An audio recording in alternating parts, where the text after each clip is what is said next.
Here's a sobering reality check. That expensive bachelor's degree is becoming the new high school diploma. The New York Times reports a four-year college degree is increasingly a requirement for jobs that don't actually use college-level skills. Receptionists, dental hygienists, clerks, claims adjusters, all finding they need a college degree to be considered. I'm joined now by New York Times economics reporter Catherine Rampell. It's good to see you. Good to be here. We were all flabbergasted. First of all, there's $1 trillion in student loans right now, and a college degree isn't getting you what it used to. You call this degree inflation. What exactly is that? It means that employers are requiring bachelor's degrees for jobs that they didn't used to. It's sort of, inflating the credential from one level to the other. Why? Why are they? I think it's for a few different reasons. In some occupations, the job duties have actually changed. They've gotten more technical, things like logistics or supply chain management. They're much more automated. So you might actually need different skills today than you used to, even if the title stays the same.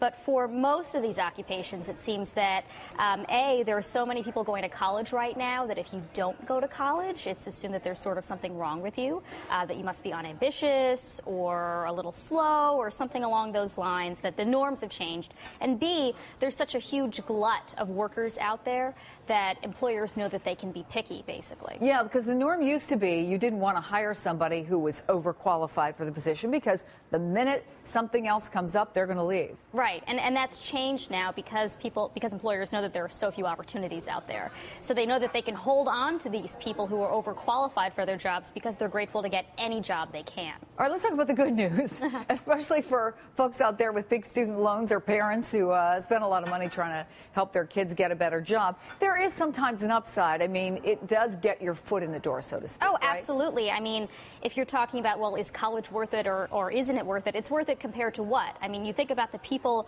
who didn't put in the 4 years in going to college, they're getting shut out from these opportunities altogether. Maybe it's a file clerk job, maybe it's a very low-level job, but at least if you have the college degree, you're getting the job. I mean, if you look at the unemployment rates for college graduates versus people who just went to high school, they're about twice as high for people who just went to high school. So if you have the college degree, at least you're getting a job.